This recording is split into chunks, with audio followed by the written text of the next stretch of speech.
जैसे ही उसने अपने सामने की मशीन पर एक बटन दबाया, उस लड़की के शरीर से बिजली बहने लगी।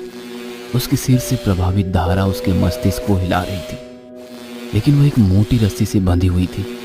वो चीखना चाहती थी, पर वो रास्ता भी बंद था, क्योंकि उसके मुंह में स्पंज ठुसा हुआ था, इसलिए उसकी चीख अंदर दब रही थी।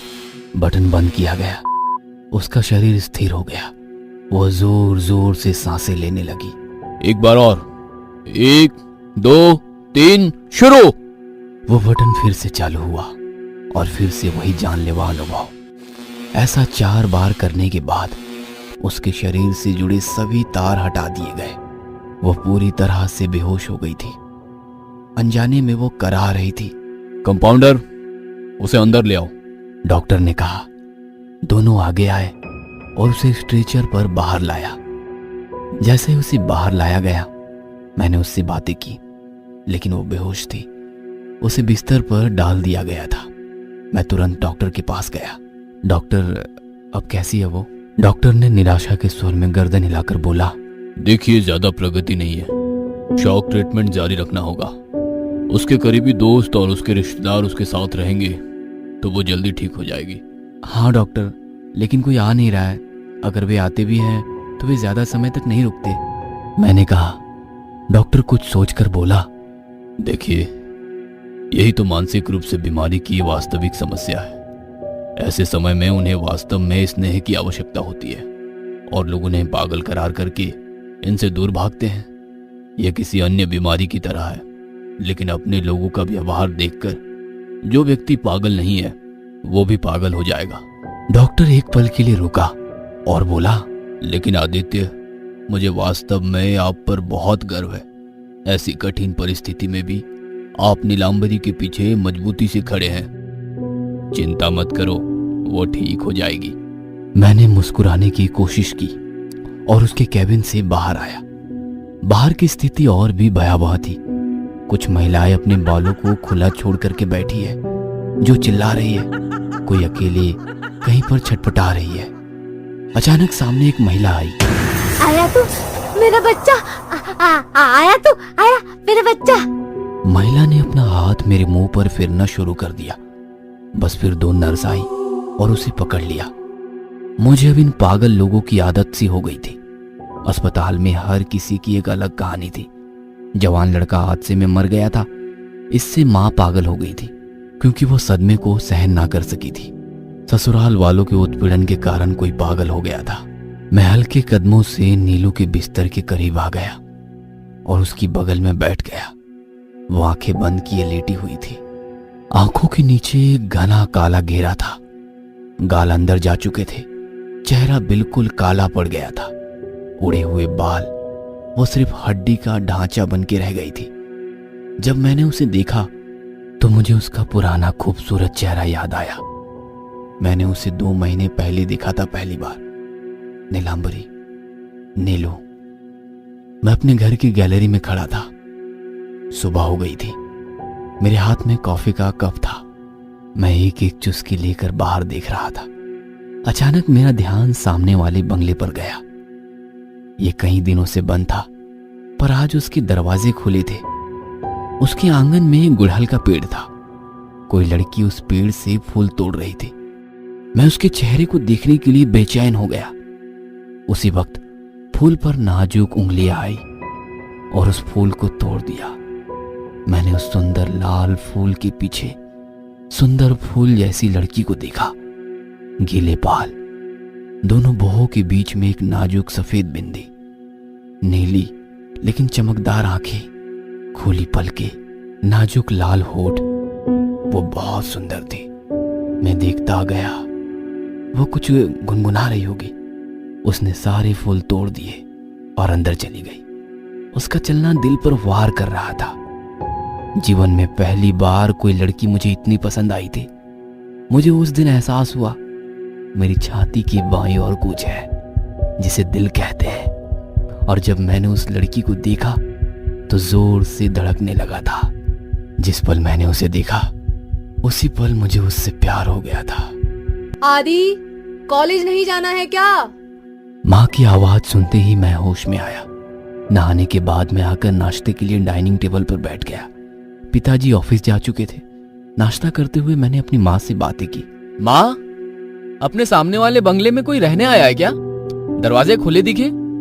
हाँ, कोई आया है। उन्होंने वो बंगला खरीदा है। माँ किचन से बोली। वो मेरे लिए टिफिन ले आई। मैं थोड़ा नाराज हुआ और कहा, मुझे नहीं चाहिए, मेरे दोस्त मेरा मजाक उड़ाते हैं। उड़ाने दो मजाक, तो क्या तुम दिन भर भूखे रहोगे? माँ बोली। मैं टिफिन को बैग में रखा। मेरे दोस्त मेरा सिर्फ टिफिन के लिए मजाक नहीं उड़ाते थे, शायद वो मुझसे जलते थे, क्योंकि मैं एक कॉलेज टॉपर था, सभी शिक्षकों का पसंदीदा छात्र। मेरी जीवन शैली बहुत सामान्य है, मुझे दिखावा करना पसंद नहीं है। जब मैं 7 साल का था तब से चश्मा पहन रहा हूँ। मैं मेरे बालों में ज्यादा तेल लगाता हूँ, इसलिए उन्होंने मेरा नाम रखा था चंपू। मुझे ये बिल्कुल पसंद नहीं है कि कोई मुझे चंपू बुलाए, लेकिन कोई अपने बारे में क्या सोचता है उस बारे में बहुत ज्यादा नहीं सोचना चाहिए। अपने जीवन को अपने तरीके से जीना चाहिए। सही है ना? सही है। मैं कॉलेज आया और सीधा अपनी कक्षा में जाकर बैठ गया। कक्षा में हमेशा की तरह शोर चल रहा था। उस वक्त वो कक्षा में आई। वो वही सुबह वाली लड़की थी। उसने संकोच भरी नजरों से क्लास की ओर देखा और एक लड़की के पास जाकर बैठ गई। शिक्षक क्लास में आए। पढ़ाने से पहले उसने लड़की को बुलाया और उसे अपना परिचय देने के लिए कहा। उसने आगे आकर कहा, नमस्कार दोस्तों, मैं नीलांबरी हूँ। नीलांबरी, कितना सुंदर नाम है। वो बात कर रही थी, लेकिन मैं बस उसे देख रहा था। मैं बोलते हुए उसके खूबसूरत होठों की हरकत देख रहा था। मैं कितना भाग्यशाली था। वो मेरे कॉलेज और मेरी कक्षा में ही आई थी। आज पहली बार मैं अपने शिक्षक पर ध्यान नहीं दे रहा था, मैं बस उसे देख रहा था। वह होठों से कलम को पकड़ रही थी और कभी आंखें छोटी करके समझने की कोशिश कर रही थी। दिन ऐसे ही बीतता गया। मैं घर आ रहा था। वो मेरे आगे चल रही थी। मैं थोड़ी दूरी बनाए हुए उसके पीछे चल रहा था। वो उनके बंगले के गेट के अंदर चली गई, पर जैसे ही वो अंदर जा रही थी तभी मुझे ऐसा लगा कि उसने मुझे तिरछी नजरों से देखा। उसने मुझे देखा ये सोचकर ही मैं सिहर गया, पता नहीं क्यों। मैं भी अपने घर आया, लेकिन मेरा दिल कहीं नहीं लग रहा था। मैं गैलरी में आया। मैंने उनके बंगले को देखना शुरू कर दिया ताकि मैं कम से कम उसकी एक झलक देख सकूं। लेकिन मैं ऐसा बर्ताव क्यों कर रहा हूं? कॉलेज में बहुत सारी लड़कियां थी, लेकिन मैंने कभी भी नहीं सोचा था कि मुझे किसी लड़की पे इतनी दिलचस्पी है। मुझे क्या हो रहा है? उसका चेहरा क्यों मेरी आंखों के सामने लगातार आ रहा है? मैंने उसकी एक झलक पाने के लिए पढ़ाई छोड़कर 4 घंटे गैलरी में क्यों खड़ा हूं? कैसा है ये आकर्षण? कैसा आकर्षण? तभी मेरे दिल से एक आवाज आई, बेटा तू तो गया काम से, मुझे तुमसे प्यार हो गया है। हाँ, आई एम इन लव। मुझे नीलांबरी से प्यार है। I love you so much Neelu. मैं बस उसे अपना बनाना चाहता हूँ, मैं उसके साथ रहना चाहता हूँ। वो रात खुली आंखों से उसके सपने देखने में निकल गई। अगली सुबह मैंने फिर से कॉफी का एक मग लिया और गैलरी में जाकर खड़ा हो गया। वो फूलों को तोड़ रही थी। आज वो और भी सुंदर लग रही थी। आज मैंने अपना परिचय देने का फैसला किया, लेकिन कैसे? मुझे नहीं पता कैसे। फिर एक आइडिया दिमाग में आई। मैं उत्साह के साथ नहाने के लिए गया। नहाने के बाद मैंने मेरे सबसे अच्छे वाले कपड़े निकाल कर पहने। आईने में देखते हुए परफ्यूम की स्प्रे मारकर तैयार हो गया। आज माँ बड़े ध्यान से देखते हुए बोली, आज किधर से दिन निकला है? इतनी जल्दी तैयार हो गए, वो भी बिना एक बार भी आवाज दिए। मैं मुस्कुराया, लेकिन कुछ नहीं कहा। मैं तैयार होकर घर से निकल गया, लेकिन वहीं रुक गया। मैं उसके बाहर आने का इंतजार करने लगा। मैं उससे बात करने के लिए बाहर आया।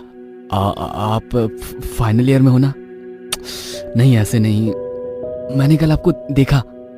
नहीं यार, ऐसे भी नहीं चलेगा। मैं अपने मन ही मन तैयारी कर रहा था। तभी गेट खुलने की आवाज आई।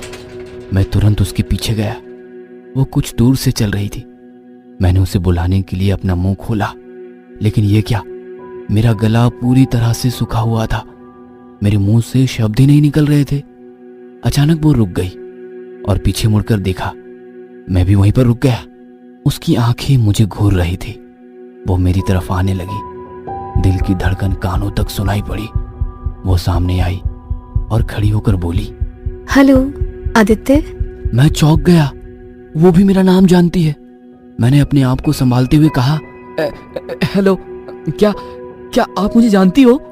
मेरे इस सवाल में आश्चर्य था या खुशी, ये नहीं पता, पर वो मुस्कुराई और बोली, एक्चुअली नहीं, लेकिन हम एक ही क्लास में हैं और आप क्लास के सबसे स्कॉलर स्टूडेंट हैं। मैंने सुना था कल कुछ लड़कियों से। मैं भी मुस्कुरा दिया। फिर नीलू आगे बात करने लगी, हम यहाँ रहने के लिए नए हैं। एक टॉपर लड़के के साथ दोस्ती करने के फायदे होते हैं। मैंने भौं को उठाते हुए उसको देखा। वो भी जोर से हंसी और बोली, मेरा मतलब है आपको नोट्स मिलते हैं ना? मैं भी मुस्कुराया।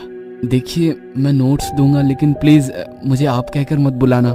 नीलू ने कुछ देर सोचा और कहा, पर एक शर्त पर, तुम भी मुझे आप कहकर नहीं बुलाओगे? मैंने मुस्कुराकर कहा, हाँ बिल्कुल जी। आपके साथ घर में और कौन कौन है? ओह सॉरी, मेरा मतलब है तुम्हारे घर में। मैं और माँ। मेरे पिताजी अब नहीं रहे। ओह सॉरी, मुझे बुरा लगा। हम दोनों बातें करने लगे। पहली नजर में जैसा लग रहा था वैसा वो शांत नहीं थी। वो बहुत बातूनी थी। मैं बस सुन रहा था और वो बात कर रही थी। मैं सिर्फ उसके होठों की हरकत और उसके चेहरे की मासूमियत को देख रहा था। वो दिन बहुत यादगार था मेरे लिए। शाम को हम दोनों एक ही साथ घर आए। अब हम हर रोज साथ साथ कॉलेज आते जाते थे। एक दिन क्लास में सर ने पूछा, आप आगे क्या बनना चाहते हो? हर कोई अपना अपना बता रहा था। जब नीलू से पूछा गया तो नीलू खड़ी हुई और बात करने लगी, मैं काले जादू का अध्ययन करना चाहती हूँ। ये सुनते ही क्लास में सभी लोग हंसने लगे। नीलू चुप हो गई। सर भी हंस रहे थे। हंसते हंसते वो बोले, दुनिया चांद पर पहुंच गई है और तुम अभी भी काले जादू में अटकी हो। बिना कुछ कहे नीलू ने अपने बैग में हाथ डाला और एक नींबू निकाला। इतनी देर तक हंसते हुए सर और पूरी क्लास नींबू देखकर शांत हो गए। जैसे कोई मंत्र बोलते हुए उसने अपने अंगूठे को नींबू में चुबाया। नींबू से रस की जगह खून बहने लगा, लाल लाल। उसने आंखें खोली, सर की ओर देखते हुए बोली, यदि आप काले जादू में विश्वास नहीं करते हैं तो बस इस नींबू के रस की एक बूंद का स्वाद लें।